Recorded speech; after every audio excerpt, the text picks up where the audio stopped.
Super.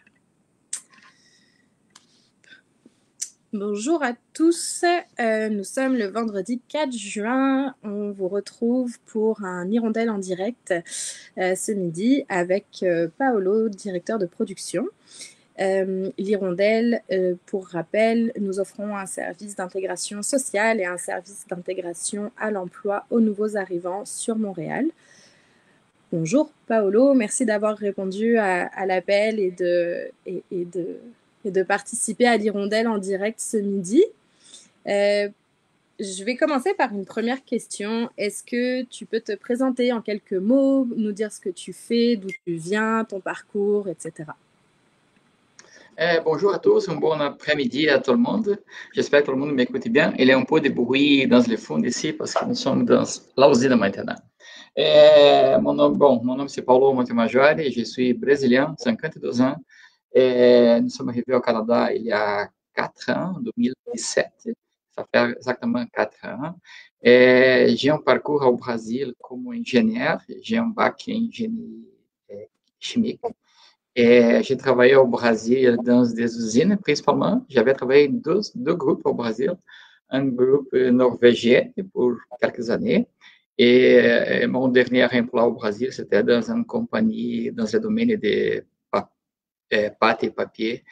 Un groupe japonais pour presque 17 ans. Mais c'est ça. J'ai aussi des formations complémentaires au Brésil. J'ai un MBA em logistique e um deuxième MBA dans le domaine de marketing. C'est mon parcours avant d'arriver ici au Canada. Et vous êtes arrivé depuis combien de temps au Canada? Nous sommes arrivés em 2017. Okay. 2017, fin de 2016, on a décidé de migrer. On a planifié pendant 6 à 8 mois et nous sommes arrivés ici en 2017 pour faire un parcours lié au PEC, au Programme d'Expérience québécois. Parfait. C'est ça. La deuxième question, c'était de savoir depuis quand vous êtes arrivé au Canada, quels changements vous avez observés dans l'accès à l'emploi dans votre domaine, dans ton domaine en fait. Ok, c'est une excellente question. Au Brasil, como je dis, on travaille beaucoup dans le domaine de génie et gestion industrielle principalement. J'ai travaillé toute ma vie dans le domaine de gestion. Et quand on a décidé de prendre l'étape suivante, c'est-à-dire d'immigrer au Canada, on savait qu'il y aura beaucoup de difficultés. Et c'est pas vraiment facile d'arriver au Canada et commencer à travailler directement dans ce domaine. Mais on avait pris la décision d'immigrer. Et pour ça, on a réévalué tous les marchés, les conditions, les opportunités. Et on a décidé de faire un petit changement de carrière. Et c'est quand même un gros changement de carrière au début. Pour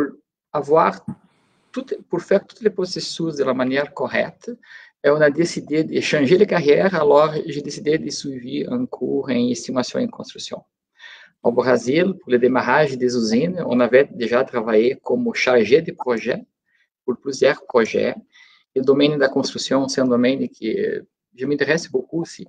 J'ai trouvé un domaine facile pour trouver l'intégration et chercher des emplois ici au Canada, principalement au départ. C'est pour ça qu'on a suivi un cours en DEC pendant 16 mois ici à Montréal, au moment, pour avoir une expérience, c'est-à-dire pour avoir un DEC, pour trouver une facilité pour avoir une intégration plus vite au marché. Et c'est vraiment, ça arrivait vraiment de manière facile, parce que c'était un domaine qui c'est vraiment beaucoup demandant dans 2 ans, et maintenant il est plus demandant qu'il y a 2 ans. C'est-à-dire, c'est une excellente carrière, c'est une carrière qui demande beaucoup de monde, c'est bien payante, c'est facile de trouver emploi quand même em toutes les régions do Québec, c'est vraiment attractif de travailler comme estimateur. Et c'est pour ça que je dis que avoir une formation au Québec, c'est vraiment important et c'est plus facile de trouver des emplois si tu as une formation au Québec. Malheureusement, c'est la manière plus facile, c'est-à-dire c'est d'étudier ici pour trouver un emploi. Si tu n'as pas une formation, je sais que ça peut demander un peu plus de temps, mais si tu vas participer d'un programme comme celui-là, c'est vraiment attirant pour trouver des emplois. Ok. Quels sont les facteurs de réussite pour une bonne intégration dans notre ville d'accueil, Montréal? Est-ce qu'il y a des choses que tu as pu observer que tu penses qui pourraient être des facteurs de réussite? Regarde, como imigrer ou trouver un emploi ou décider de déménager à quelque ville, pour moi, c'est comme un beau projet à faire. C'est-à-dire, il va passer por plusieurs étapes, et je peux dire comme une étape d'un projet. Il faut avoir, premièrement, une excellente planification de quoi tu vas faire. Avoir la planification, c'est-à-dire toutes les étapes. Avoir quand même une planification budgétaire, porque à cause de ça, tu peux décider même où tu vas y aller, où tu peux habiter. Il faut avoir une planification de temps, savoir que combien de temps tu as pour développer et pour chercher d'emploi. Se tu as se tu as une épargne que tu pourrais dépenser pendant une période de temps aussi pour garder, pour survivre. Il faut planifier l'école pour les enfants, il faut faire plusieurs activités, mais tout là, c'est pendant l'étape de planification. Après, obviamente, on commence a réussir, a commencer à l'activité exécutive de ton projet, c'est-à-dire tu commences a faire tudo que tu vas planifier. Obviamente, em cours de route, il faut réévaluer de façon fréquente si ton plan est bon ou pas bon, c'est-à-dire quoi que ce soit, s'il y a des déviations, il faut faire des petites corrections toujours pour retrouver le bon chemin ou changer un peu les bouts de où est-ce que tu vas arriver. Ça peut arriver de façon courante, ou nous autres aussi, ça arrivait, parce que j'ai changé de carrière déjà au Canada, on va parler de ça un peu plus tard. Mais je dis que toujours, pour avoir une réussite ici, il faut avoir un plan, il faut avoir des planifications, il faut savoir où est-ce que tu vas arriver, combien de temps tu es disponible pour le faire, ok? Et principalement évaluer et faire l'évaluation de beaucoup de possibilités, beaucoup, beaucoup, beaucoup. Il faut avoir, il faut, tu peux trouver pour avoir un bout à la fin, mais il faut trouver plusieurs chemins pour arriver là-bas. Tout immigrant qui arrive, obviamente, il veut réussir au Canada, mais il y a plusieurs façons de le faire. Peut-être avec sa carrière, peut-être avec un changement de carrière, mais il faut avoir plusieurs options. En cours de route, tu vas trouver la meilleure pour toi et tu peux s'arranger pour arriver. Pour y arriver. En effet. Quels sont les défis que tu as rencontrés dans le cadre de ton intégration et qu'est-ce que tu as mis en application pour y remédier? Regarde, pour l'immigrante comme moi, qui suis venu du Brésil, la principale difficulté pour moi, toujours, c'était la langue. Oui. La langue, j'ai jamais dans ma vie pensé em apprendre le français. Et quand même, à 4 ans, on décidait, OK, on va immigrer au Québec, alors le français, c'était comme obligatoire. Et on a débuté comme do zéro. Pour arriver ici, comme 6 ou 7 mois plus tard, pour démarrer, pour commencer à étudier, et quelques mois après pour démarrer dans le marché du travail. Le français, c'est une belle langue, mais c'est quand même difficile. Je peux dire que c'est vraiment compliqué. La deuxième chose, c'est cette difficulté, principalement, de trouver les premiers emplois ici au Québec. Okay. Je regarde, pour moi, c'était un peu plus facile quand même, parce que, comme j'ai étudié, il y avait une porte ouverte pour plusieurs écoles, pour plusieurs compagnies, qui cherchaient des estimateurs em construção, que c'est ma carrière au départ ici au Québec. Mais on regarde, porque plusieurs amis, beaucoup de monde qui arrive ici, qui n'est pas l'expérience, la première expérience québécoise. C'est-à-dire, pour moi, le gros défi de l'immigration et pour les nouvelles arrivantes, c'est de trouver un travail selon tes compétences. Parce que normalement, les personnes arrivent ici avec beaucoup de compétences, mais ils ont une grosse difficulté de trouver exactement le premier emploi. C'est pour ça que plusieurs personnes vont trouver un autre type de travail, normalement au-dessous de ses expectatives, pour trouver l'expérience et après monter dans l'échelle quand même. Malheureusement, c'est ça que ça arrive, c'est vraiment fréquent, c'est malheureux ça, mais c'est une réalité. Alors, on ne peut pas desanimer à cause de ça, parce qu'il y a beaucoup d'emplois, vraiment. Nous sommes dans un moment de croissance économique encore au Québec, pas pour toutes les activités, mais il y a beaucoup de croissance, il y a beaucoup d'emplois. Et malheureusement, ça manque que plusieurs compagnies au Québec prennent trop de temps pour pour se donner compte que les immigrants qui arrivent avec des excellentes aptitudes, des excellentes compétences, avec une excellente formation. Quelquefois, comme pour moi, par exemple, la langue, c'était quand même difficile, mais les personnes arrivent ici avec des compétences techniques pour réussir et pour travailler em presque toutes les postes qui sont disponibles. Mais malheureusement, la plupart des employeurs ne donnent pas l'opportunité aux immigrants. Ils cherchent, ils demandent beaucoup, et même si nous avons beaucoup de compétences, c'est un peu plus difficile. J'ai déjà écouté plusieurs fois aussi, quando on demande de job que nous sommes comme overqualified. Por plusieurs postes, même qui on veut travailler, qui ont besoin de travailler, mais c'est quand même un peu difficile au départ. Je sais que c'est un problème commun pour plusieurs d'entre nous. Je me permets de te poser une question sur la langue. Tu dis que quand tu es arrivé ici, ton défi principal, c'était la langue, évidemment. Est-ce que vous avez commencé à apprendre le français avant de venir ou est-ce que vous avez commencé à prendre des cours ici en arrivant? Non, quando on a décidé, notre plan d'immigration a commencé dans le mois de décembre 2016. À ce moment là-bas, j'ai commencé à prendre des cours privés au Brésil, comme pour les Français, et j'ai pris des cours pendant comme 5 mois avant d'arriver. Mais ici, j'ai jamais fait de cours de français, mais comme j'ai tombé directement dans une école francophone, alors c'est ça que c'est là. Pendant le DEC, c'était le bon moment pour développer le français. Le français, c'est continu. Je pense qu'on va apprendre le français pendant toute la vie. C'est une langue tellement belle et complexe que ça va demander quelques années de plus. En parcourant ton expérience professionnelle, j'ai vu que tu avais débuté dans le domaine de la production en usine. Aujourd'hui, tu évolues dans un environnement similaire à la carrière que tu avais au Brésil. Quelle a été ta stratégie pour finalement réussir à trouver un poste dans ce domaine? C'est une excellente question.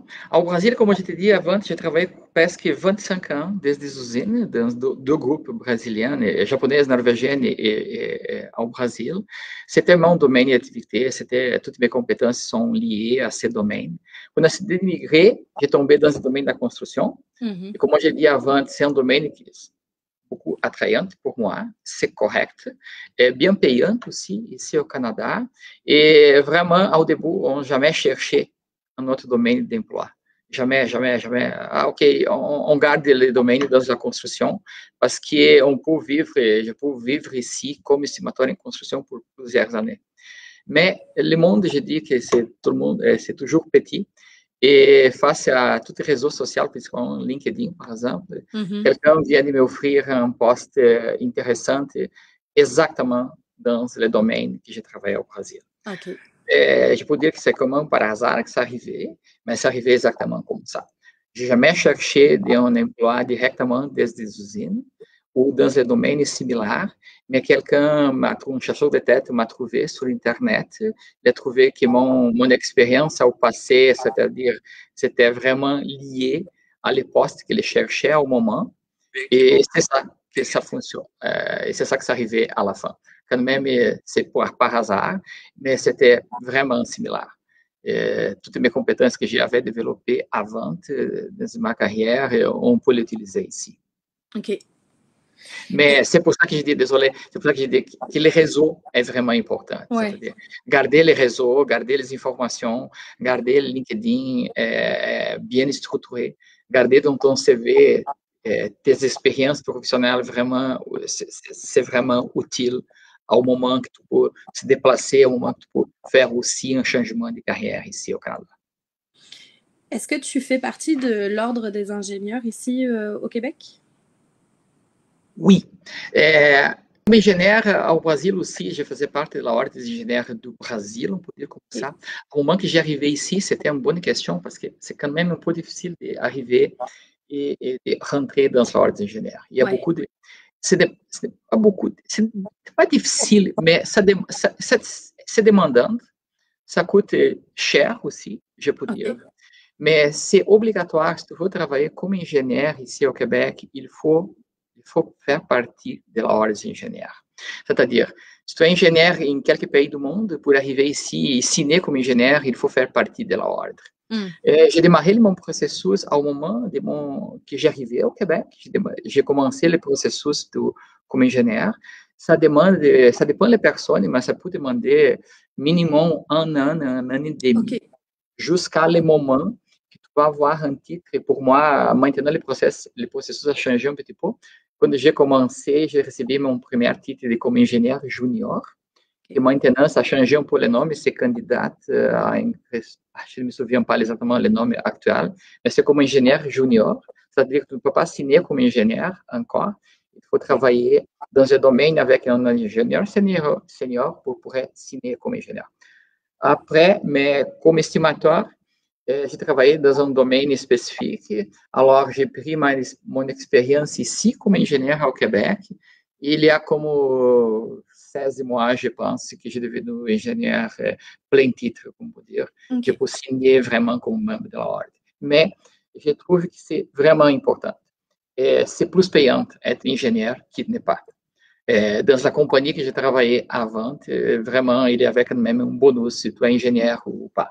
C'est-à-dire, le marché reconnaît vraiment bien les ingénieurs. Alors, je pense que tout le monde qui arrive comme ingénieur devrait rentrer dans la ordre et avoir son plein titre d'ingénieur et travailler dans ce domaine. Ça fait différence dans sa carrière. Ok, ce que tu veux dire, c'est que si tu fais pas partie de l'ordre, tu peux quand même trouver un emploi en tant qu'ingénieur, mais tu seras moins reconnu et moins bien Par payé. exemple, comme ingénieur, tu as beaucoup de compétences que tu as développées pendant l'école, pendant l'école d'ingénierie. Tu vas développer cette compétence. Tu peux travailler en plusieurs domaines comme ingénieur, mais tu ne peux pas signer comme ingénieur. Tu ne peux pas dire que tu es un ingénieur. C'est ça que je veux te dire. Normalement, les ingénieurs qui ne sont pas membres de l'ordre vont travailler quand même dans des compagnies de construction et choses comme ça, ou plusieurs compagnies il y a plusieurs domaines dans la génie, tu vas travailler, mais au moment que tu es ingénieur vraiment membre de l'ordre, normalement, des compagnies vont te rémunérer pour ça aussi. C'est-à-dire, moi, je pense que c'est vraiment intéressant, même si ça demande du temps. Ça demande normalement, comme je dis, ça demande minimum, je pense, 1 an et demi, ça peut monter à 3 ans, ça coûte quelque chose, mais je pense que c'est vraiment bien reconnu pour le marché. Est-ce que c'est très long parce qu'il faut que tu fasses un certain nombre d'heures de travail pour pouvoir en faire partie, ou c'est les documents qui te demandent qui prennent du temps? Les documents, ça peut prendre du temps. Il y a plusieurs documents qu'il faut chercher avant d'arriver quand même. Il faut apporter de son pays d'origine quelquefois, ou sinon les demander après. Le processus à la ordre, ce n'est pas trop demandant, mais ils pourront te poser des questions, faire des examens, demander des documents supplémentaires, jusqu'au moment que tu es inscrit au tableau de la ordre comme ingénieur junior, on peut dire comme ça. Après, il y a des examens supplémentaires, mais ce sont des examens qui sont quand même les mêmes examens qui sont pour les ingénieurs qui sont formés au Canada. Il y a des examens d'éthique, il y a un examen de français aussi, pour lesquels je n'ai pas jamais étudié dans l'école de français. Et après la première inscription au tableau, la ordre va te demander, selon ton expérience, de 1 à 3 ans d'expérience. Tu vas travailler dans ce domaine avec 1 ou 2 ingénieurs qui vont travailler à côté de toi, qui vont réviser, regarder ton travail, si tout est correct, si tout est bon. Alors, ça dépend un peu de l'expérience. C'est mon cas, par exemple, comme j'avais plus de 20 ans d'expérience au Brasil comme ingénieur, la ordre m'a demandé plus que 1 an d'expérience au Canada. Alors, le moment que je suis inscrit à la ordre, pour moi, 12 mois après, je suis devenu ingénieur. Mais ça dépend aussi de chaque personne et son expérience dans son pays d'origine. Ok, super, c'est intéressant. Quel message est-ce que tu aurais à livrer aux personnes qui nous écoutent face à l'instabilité de l'activité économique que nous vivons actuellement? L'instabilité, je sais que ça a tombé vraiment forte pour plusieurs activités économiques à cause de la Covid, principalement dans les derniers 14 et 16 mois. Mais je pense que dans une condition générale, tout va retourner au normal. Il y a plusieurs domaines d'activité économique qui quand même ont agrandi. Comme j'ai travaillé dans le domaine de la construction, c'était les meilleures années dans les dernières 10 années, je pense. Ça a augmenté beaucoup, beaucoup, beaucoup. Il y a d'autres activités économiques, presque toutes les usines, domaines d'alimentation, c'est-à-dire usines et pas restauration, obviamente. Les domaines d'alimentation a agrandi beaucoup, c'est-à-dire il y a des activités économiques qui sont vraiment trop affectées. Et malheureusement, les personnes qui ont en train de travailler là-bas avant, ça semble qu'ils devraient changer d'activité. qu'est-ce que je regarde que l'avenir est correct, c'est-à-dire on commence à sortir de la zone grise, de la zone sombre du marché, et ça semble que toutes les activités économiques vont redémarrer de façon vraiment forte maintenant. Je peux dire qu'il y a des personnes qui, obviamente, ont trouvé des difficultés, mais il faut faire des plans aussi pour être active, c'est-à-dire, ou quand même, si tout va vraiment mal, il faut trouver une autre façon de s'en sortir. Il y a des façons de s'en sortir de la crise. Ouais. Mais il faut planifier aussi. Est-ce que ton domaine en tant qu'ingénieur a été touché par la crise? Désolé, ça a coupé. Est-ce que tu m'entends? Oui, maintenant oui. Et je te demandais si, est-ce que ton domaine à toi a été touché par la crise en tant qu'ingénieur? Est-ce que tu as senti que les derniers mois avaient été plus difficiles ou moins difficiles? Non, bon, pendant les dernières 2 ans et demi que j'ai travaillé dans la construction, comme je vous dis, c'était vraiment excellent, trop demandante quand même, et il y avait beaucoup d'opportunités. Je peux vous dire que quand même, pendant les dernières 12 mois, ça manquait de personnel pour travailler, de personnel avec des formations ou quelques formations. Je vais vous donner un exemple. Les derniers 12 mois, je pense que j'ai reçu comme 80 invitations d'emploi différentes. OK. 80 dans un an. C'est Non. beaucoup. Oui. Beaucoup. Et regarde, je ne suis pas un senior, j'étais un junior intermédiaire dans mon domaine. C'est pour ça que j'ai dit, c'est vraiment une belle activité trop demandante dans le marché. Tout le monde cherche des personnes pour travailler dans ce domaine de gestion de projets et estimation. Mais, comme j'ai dit, j'ai changé de carrière. Alors, maintenant, je suis de retour au domaine industriel. J'ai sorti de la région de Montréal. Je travaille 200 km de Montréal.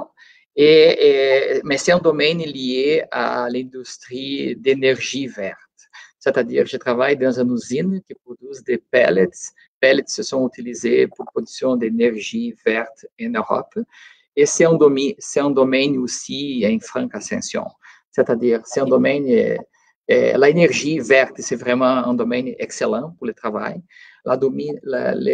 L'industrie de bois et forestier au Québec, c'est vraiment forte. C'est-à-dire, il n'y a pas de crise dedans. C'est-à-dire, parce que aussi l'industrie forestière, d'une façon générale, c'est trop demandante à cause de la construction, mais aussi pour l'énergie.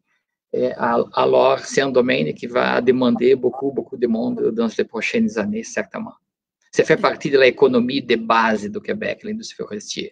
Alors, mon travail actuel, c'est totalement lié à ces domaines d'activité. OK.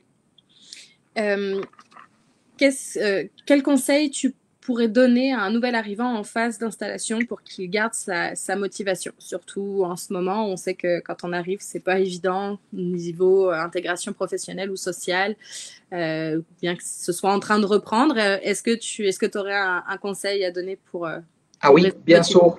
Bien sûr, on garde toujours, quand on sort à la rue, la plaque d'immatriculation des voitures qui s'écrit « Je me souviens ». C'est une phrase vraiment importante pour les Québécois, mais je peux dire que pour les immigrants, tu peux la convertir un petit peu pour toi. Il faut se poser, quand les choses vont mal, il faut se poser seulement une question. Pourquoi je suis là? Pourquoi j'ai décidé d'immigrer et arriver dans un pays totalement différent, différentes cultures, différentes langues? Il y a plusieurs bonnes réponses pour ça. Nous, ma famille, moi, Viviane et les enfants, nous avons décidé d'immigrer au Québec pour donner un futur différent pour les enfants. Okay. C'est ça notre but. On a décidé de sortir d'un pays avec trop de violence, trop de corruption, mais c'est notre cas. Il y a plusieurs personnes qui sont arrivées ici avec beaucoup de formation, bien formées, qui sont venues des régions avec des guerres, avec des conflits, avec des discriminations, avec des problèmes ethniques, qui sont là aussi. Alors, elles vont arriver ici, elles vont trouver des difficultés, mais se pose la question toujours, pourquoi tu es là? Tu es là parce que tu es sorti d'une zone vraiment difficile, tu es arrivé ici. Canada, c'est un excellent pays. Québec, c'est un bon lieu pour vivre. Il y a des emplois. Quelquefois, seulement, il faut faire un ajuste. Ça demande un peu de temps pour arriver et réussir ici, mais tout le monde qui est là, si tu regardes toutes les personnes qui sont au Canada, tu regardes de façon générale, tous les immigrants qui sont là depuis quelques années sont bien réussis déjà ici. Je sais, pour nous autres aussi. La première année, c'était vraiment compliqué à cause de l'intégration culturelle, vivre dans un ambiente différent, l'école pour les enfants, trouver des bons emplois. C'était compliqué, première année. Deuxième et troisième année, les choses commencent à améliorer. Et je dis ça pour nous autres, et je dis ça aussi pour des amis, pour des autres migrants qu'on connaît. Ça prend du temps. C'est vraiment difficile d'arriver au Canada et dans les premiers 6 mois, tout est beau, tout est correct, le ciel est bleu. Non, ce n'est pas exactement comme ça. Il y a beaucoup de difficultés. Il y a de la neige aussi, parce que ce n'est pas toujours que le ciel est bleu. Mais c'est ça, c'est difficile aussi. Mais je peux vous dire, les marchés, peut-être qu'il est arrivé à peu de temps à passer les périodes de Covid aussi, c'est-à-dire ça devenu trop demandant, trop difficile pour tout le monde. Mais la réussite ici au Canada, ça vient avec un peu de temps. Ça vient avec la persévérance et savoir pourquoi tu es là. Si tu es émigré au Canada, il y a des raisons, prends ça, garde ça dans sa tête et tu vas réussir. En effet. Je me permets de te poser une question sur tes enfants. Est-ce qu'ils parlaient français quand ils sont arrivés ou est-ce qu'ils ont pris Jamais. Ni bonjour, ni bonsoir, ni good morning, ni rien, aucun mot en français, ni en anglais. Certainement, maintenant, ils parlent anglais. Vraiment, c'est incroyable. Les Français, évidemment, ils sont allés à l'école d'accueil en français. Mais comme tout ici est en français et en anglais, maintenant, les deux parlent français et anglais mieux que moi, certainement. Les enfants vont plus vite que nous. Vont trop vite. Vraiment, c'est incroyable. Et on avait quand même peur au début, parce que, OK, on arrivait ici, on parlait un peu de français, un peu d'anglais, on parlait anglais, mais pour les enfants, on dit, hey, comment ça va arriver? Qu'est-ce que ça va arriver avec les enfants? Après 2 mois, je pense que cette préoccupation a tombé par terre au complet. C'est-à-dire que les enfants sont trop adaptés, sont bien adaptés. Et les enfants commencent à parler avec des accents québécois, c'est drôle. Tu as accepté de participer à l'activité de l'Hirondelle en direct ce midi. D'ailleurs, toute l'équipe de l'Hirondelle te remercie pour cela. Qu'est-ce qui t'a motivé à participer à cela? Regarde, je pense que toutes les expériences sont intéressantes. Quand on arrive ici, il y a beaucoup de doutes, beaucoup de choses. On parle à beaucoup de monde, on demande des informations. Je pense que partager notre parcours ici, c'est intéressant. Ça peut motiver le monde. Nous sommes arrivés ici avec beaucoup de doutes. On a choisi une carrière, pour moi, principalement, que j'ai étudié pour arriver. J'ai commencé une carrière ici qui s'était bien passée. En deuxième moment, il y avait un nouveau changement. J'ai trouvé un nouvel travail qui c'est plus à l'aise à ce que je faisais au Brésil, c'est-à-dire j'ai retourné à mon domaine, plus payante aussi, on peut dire, c'est-à-dire tu peux trouver une croissance dans ta carrière ici au Québec. Il y a des façons de faire ça. De nouveau, ça prend du temps, ça prend de planification, ça prend de t'organiser pour faire ça. Ça prend principalement de regarder ailleurs, de regarder les choses, regarder si, par exemple, je suis coincé à Montréal, là, une grosse ville, peut-être il y a des opportunités partout au Québec, il faut les chercher. Il faut chercher dans les bonnes places. C'est pour ça, par exemple, l'Hirondelle donne beaucoup d'opportunités, il y a beaucoup d'informations. Comme aussi, quando tu as besoin daquela informação, vá chercher exatamente a boa informação où il faut. Par exemple, on a parlé beaucoup de ordens engenheiros do Québec. Pour tout le monde qui veut chercher des informations pour ça, cherche directement dans le website de la ordre. Tout est là. Tout est vraiment, et c'est la bonne fonte. C'est le meilleur lieu pour trouver la bonne information. Tout est là. Il faut que les personnes prennent du temps pour chercher la bonne information. Et des organismes comme Hirondelle vont te donner un impulse pour faire ça. C'est-à-dire, pour arriver à Hirondelle et trouver, où ils vont te dire comment on commence à chercher la bonne information. Ouais. Mais toujours, je vais dire, regarde ailleurs toujours. Regarde si ta décision à arriver ici de faire une carrière dans un domaine est correcte. Peut-être qu'il faut changer un petit peu. Peut-être qu'il faut changer de ville aussi. Peut-être ce type de choses, on ne peut pas être bétonné dans cette vie. C'est-à-dire, il faut garder la tête ouverte. Regarder qu'est-ce qui se passe à côté de toi. Peut-être un petit changement, ça va te donner plus de plaisir, où ça va te donner plus de temps pour la famille, où tu peux immigrer, désolé, tu peux déménager et habiter dans une autre ville que c'est vraiment moins cher. Quand on sort de la grande région de Montréal, et la vie est différente, est plus belle, est plus jolie, il y a plus de forêts, et le coût de vie est moins cher aussi. Et les personnes, il faut garder ça en tête. Le coût de vie éloigné des grandes villes, c'est vraiment attrayant. En effet. Est-ce que tu aurais une citation à nous partager, une citation qui t'inspire et pourquoi est-ce que ça t'inspire? Et regarde, normalement, je pense que rien de grande ne se fait dans le monde sans passion. Et c'est la chose que je garde pour moi de como se tu vas travailler dans n'importe quel domaine, il faut faire avec des passions. Ce n'est pas, si c'est là, c'est ton domaine d'activité, tu vas évoluer certainement, parce que tu vas donner le mieux de toi pour la compagnie, pour ta job, pour ton travail, et ça donne des récompenses normalement. OK? Et si tu n'es pas dans ton domaine actuel, si tu fais les choses com passion, ou si tu donnes, par exemple, je ne travaille pas exactement dans mon domaine, mais je veux travailler dans un autre domaine, mette la passion là-bas pour changer, pour t'échanger, de façon que tu peux trouver un peu de temps pour étudier, pour réussir à faire notre chose dans un deuxième moment. C'est la passion qui te move, qui peut te mover, peut te changer. Est-ce que toi, tu aurais quelque chose à ajouter, quelque chose que tu voudrais nous partager?